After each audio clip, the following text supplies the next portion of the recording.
നമസ്കാരം. ബംഗ്ലാദേശിൽ നടക്കുന്ന ഒരു ഹിന്ദുക്കൾക്ക് നേരെ നടക്കുന്ന ഒരു വംശഹത്യ അല്ലെങ്കിൽ വംശഹത്യാ ശ്രമം, ഹിന്ദു ബിംബങ്ങളെ എല്ലാം തകർത്ത് നശിപ്പിക്കുവാനുള്ള ഇസ്ലാമിക ഭീകരരുടെ ഒരു ശ്രമത്തെക്കുറിച്ച് നമ്മുടെ ഭാരത സർക്കാർ ഉൾപ്പെടെയുള്ള സംവിധാനങ്ങളും സാധാരണ ജനങ്ങളും ഒക്കെ പ്രതികരിക്കുന്നുണ്ട്. പക്ഷേ നമ്മുടെ ഈ ഒരു സെലിബ്രിറ്റികൾ എന്ന് പറയുന്നൊരു വിഭാഗം, അത് കേരളത്തിലായാലും ശരി, ഭാരതത്തിൽ മൊത്തമുള്ള സെലിബ്രിറ്റികളായാലും ശരി, പൊതുവേ ഒരു മൗനത്തിലാണ്. എന്നാൽ അതിന് വ്യത്യസ്തമായ ചില സ്വരങ്ങളും ഇപ്പോൾ ഉയരുന്നുണ്ട്. കാജൽ അഗർവാൾ, നടിയായ കാജൽ അഗർവാൾ, തമിഴിലും തെലുങ്കിലും ഹിന്ദിയിലുമൊക്കെ അഭിനയിച്ച് പ്രശസ്തയായ നടിയാണ്. അവർ ആണ് ആദ്യം ഇതിനെതിരെ പ്രതികരിച്ചത്. ഓൾ ഐസ് ഓൺ ബംഗ്ലാദേശ് എന്നുള്ള രീതിയിലൊരു പോസ്റ്റ് ഇട്ട് ഇതിനെതിരെ പ്രതികരിച്ചത്. തൊട്ടു പിന്നാലെ ആ പ്രതികരണത്തിൽ നിന്നും ശക്തമായൊരു പ്രതികരണവുമായിട്ട് ബോളിവുഡിലെ താരസുന്ദരി എന്ന് പരക്കെ മാധ്യമങ്ങൾ വിശേഷിപ്പിക്കുന്ന ജാൻവി കപൂർ, നമ്മുടെ പഴയ ലേഡി സൂപ്പർ സ്റ്റാറായിരുന്ന, യഥാർത്ഥ ലേഡി സൂപ്പർ സ്റ്റാറുകൾ ചിലർ ഇന്ത്യൻ സിനിമയിൽ ഉണ്ടായിരുന്നു. വിജയശാന്തി ഒരാളായിരുന്നു, ശ്രീദേവി ഒരാളായിരുന്നു. ആ ശ്രീദേവിയുടെ മകളായ ജാൻവി കപൂർ വളരെ ശക്തമായൊരു പോസ്റ്റ് അവരുടെ ഇൻസ്റ്റാ സ്റ്റോറിയിലും ഒക്കെ കൂടിയായിട്ട് പ്രസിദ്ധീകരിച്ചു. അതായത് ഈ ബംഗ്ലാദേശിൽ നടക്കുന്ന ദീപു ചന്ദ്രദാസ് ഉൾപ്പെടെയുള്ളവരുടെ പോലുള്ള മരണങ്ങൾ ഒറ്റപ്പെട്ട സംഭവങ്ങളല്ല.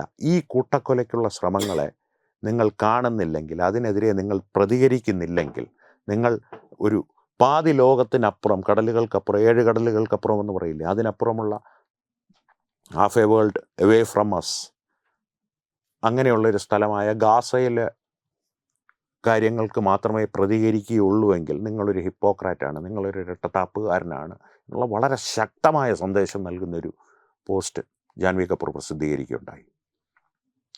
കാജൽ അഗർവാളിനും ജാൻവി കപൂറിനും അഭിനന്ദനം നേരുന്നു. ഒപ്പം തന്നെ ഈ വിഷയവുമായി ബന്ധപ്പെട്ട് മറുവശത്ത് നിന്ന്, എന്താണ് ഈ മറുവശമെന്ന് ചോദിച്ചു കഴിഞ്ഞാൽ, ഭീകരവാദികളെ പിന്തുണയ്ക്കുന്ന ഒരു മറുവശം ദൗർഭാഗ്യവശാൽ ഭാരതത്തിനകത്ത് എന്നുമുണ്ടായിരുന്നു, ഇന്നുമുണ്ട്. അത് സാമൂഹ്യ മാധ്യമങ്ങളിൽ വളരെ ശക്തമായിട്ടുണ്ട്. പ്രത്യേകിച്ച് സ്വയം ഇൻഫ്ലുവൻസർ എന്നും മറ്റുള്ളവർ ജർമ്മൻ ഷെപ്പേർഡ് എന്ന് പറഞ്ഞ് കളിയാക്കുന്ന ധ്രുവറാട്ടിയെ പോലുള്ളവർ. ഈ ജാൻവി കപൂർ ഈ പോസ്റ്റ് ഇട്ട് അധികം കഴിയുന്നതിന് മുമ്പ് ധ്രുവറാട്ടിയുടെ ഒരു വീഡിയോ പ്രസിദ്ധീകരിക്കപ്പെട്ടു.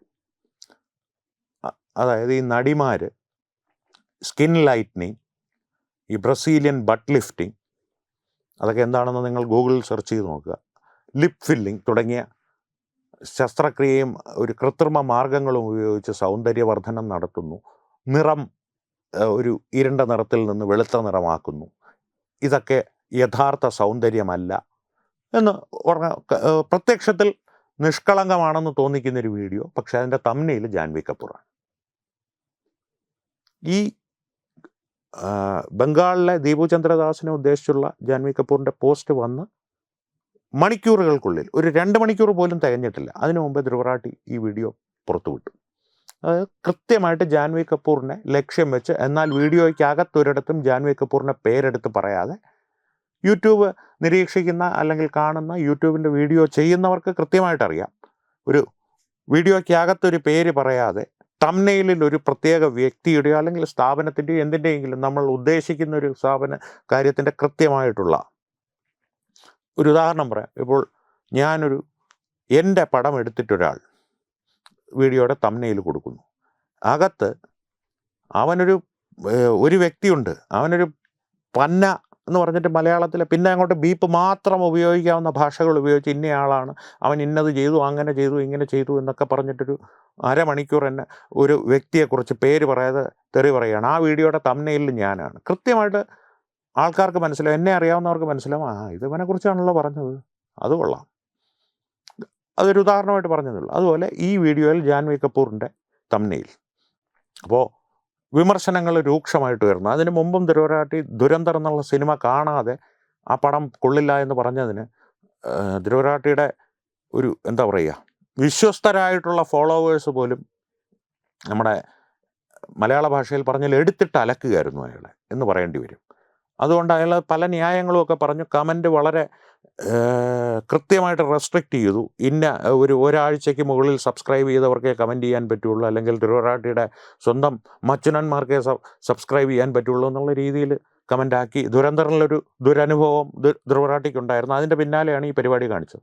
അപ്പോൾ ഇത് രൂക്ഷമായ വിമർശനം, കാരണം ഇതെന്ന് പറഞ്ഞു കഴിഞ്ഞാൽ ഒരു റേസിസം എന്ന് പറയാവുന്ന ഒരു കാര്യമാണ്. കാരണം ജാൻവി കപൂറോ തന്നെ ആയിക്കോട്ടെ, നടിമാരിൽ ആരും ആയിക്കോട്ടെ, അവരുടെ ഒരു സൗന്ദര്യം എങ്ങനെ സൂക്ഷിക്കണം, എന്താണ് അവരുടെ സൗന്ദര്യ സങ്കല്പം എന്നുള്ളത് വളരെ വ്യക്തിപരമായിട്ടുള്ള കാര്യമാണ്.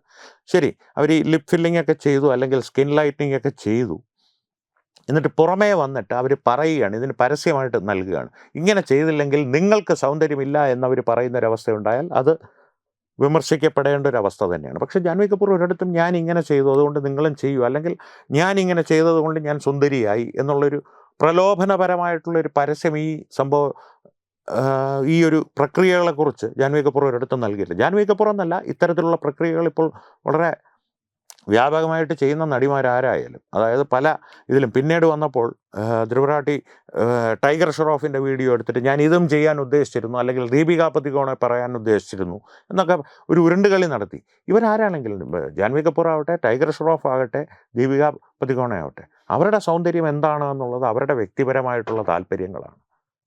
അതിനെ അവരുടെ ഒരു ജാൻവി കപൂർ ഭയങ്കര കറുപ്പായിരുന്നു, കൃത്രിമമായിട്ട് അവരുടെ ത്വക്ക് വെളുപ്പിച്ചെടുത്തതാണ് എന്ന് പറയുന്നത്, ഈ പറയുന്ന പോലെ എന്താ പറയുക, ഒരു റേസിസം എന്ന് തന്നെ പറയാവുന്നൊരു കാര്യമാണ്. അത്രയും വൃത്തികെട്ടൊരു രീതിയിലുള്ളൊരു പ്രതികരണമാണ് ഇത്. ഞാൻ പറയുന്നത് മാത്രമല്ല, സാമൂഹ്യ മാധ്യമങ്ങളിലൂടെയും മുഖ്യധാരാ മാധ്യമങ്ങളിലൂടെയും രൂക്ഷമായ വിമർശനം വന്നപ്പോൾ ധ്രുവറാട്ടി വീണ്ടും പ്ലേറ്റ് മാറ്റി. ഞാൻ ഈ AB തംബ്നെയിൽ പരീക്ഷിച്ച് നോക്കിയതാണ്. AB തംബ്നെയിൽ എന്ന് പറഞ്ഞു കഴിഞ്ഞാൽ യൂട്യൂബിൽ കൈകാര്യം ചെയ്യുന്നവർക്കറിയാം, വ്യത്യസ്തമായ തംബ്നെയിലുകൾ പരീക്ഷിക്കും. അപ്പോൾ നിങ്ങൾക്ക് ചിലപ്പോൾ കാണുന്ന തംബ്നെയിൽ ഒന്നായിരിക്കും, ഞാൻ കാണുന്നത് മറ്റൊന്നായിരിക്കും. നിങ്ങൾ കാണുന്നത് A, ഞാൻ കാണുന്നത് B. ഇതിൽ ഓരോ വ്യക്തികളുടെയും താല്പര്യം അനുസരിച്ചുള്ള തംബ്നെയിൽ അതിൻ്റെ ഒരു അൽഗോരിതം അതിനെ ഒന്ന് വേർതിരിച്ചെടുത്ത് വീഡിയോയുടെ കാഴ്ച വർദ്ധിപ്പിക്കുക, അല്ലെങ്കിൽ ഒരു ആകർഷണീയത വർദ്ധിപ്പിക്കുക എന്നുള്ളതാണ് AB തംബ്നെയിലിൻ്റെ ഒരു കളി എന്ന് പറയുന്നത്. AB തംബ്നെയിലാണ് ഞാൻ ഉപയോഗിച്ചത്. അതുകൊണ്ട് ജാൻവി കപൂറിനെ മാത്രമല്ല, ഞാൻ വേറെ തംബ്നെയിലുകളും ഉപയോഗിച്ചു എന്ന് പറഞ്ഞ് ദീപിക പദുകോണിൻ്റെ, ബിപാഷ ബാസുവിൻ്റെ ആരുടെയൊക്കെ പടങ്ങൾ എടുത്ത് കാണിച്ച് പല ഉരുണ്ടുകളികളും നടത്തി. പക്ഷേ വ്യാപകമായിട്ട് എല്ലാവർക്കും അറിയാവുന്നൊരു കാര്യം, ആദ്യം ഇയാൾ ഈ വീഡിയോ പുറത്തു വിടുമ്പോൾ ജാൻവി കപൂറിൻ്റെ തംബ്നെയിൽ മാത്രമേ ഉണ്ടായിരുന്നുള്ളൂ. കൃത്യമായിട്ടുള്ള ഈ ഗാസയെ പരാമർശിച്ചുകൊണ്ട് ബംഗ്ലാദേശിലേക്ക് വിരൽ ചൂണ്ടിയ ജാൻവി കപൂറിൻ്റെ പോസ്റ്റിനുള്ള ഒരു പ്രതികരണമായിരുന്നു അത് എന്നുള്ളത് വളരെ കൃത്യമായിട്ട് മനസ്സിലാവുന്ന രീതിയിലായിരുന്നു ആളുകളുടെ പ്രതികരണം, മനസ്സിലാക്കിയ രീതിയിലായിരുന്നു. അത് കാരണം ധ്രുവറാട്ടിക്ക് പിന്നെ ഈ പറയുന്ന പോലെ അതൊന്നും പ്രശ്നമല്ല. കാരണം ഇത്തരം വിമർശനങ്ങളൊക്കെ കേട്ട് കഴിഞ്ഞാൽ അടുത്ത കളിയുമായിട്ട് പുള്ളി വീണ്ടും ഇറങ്ങും.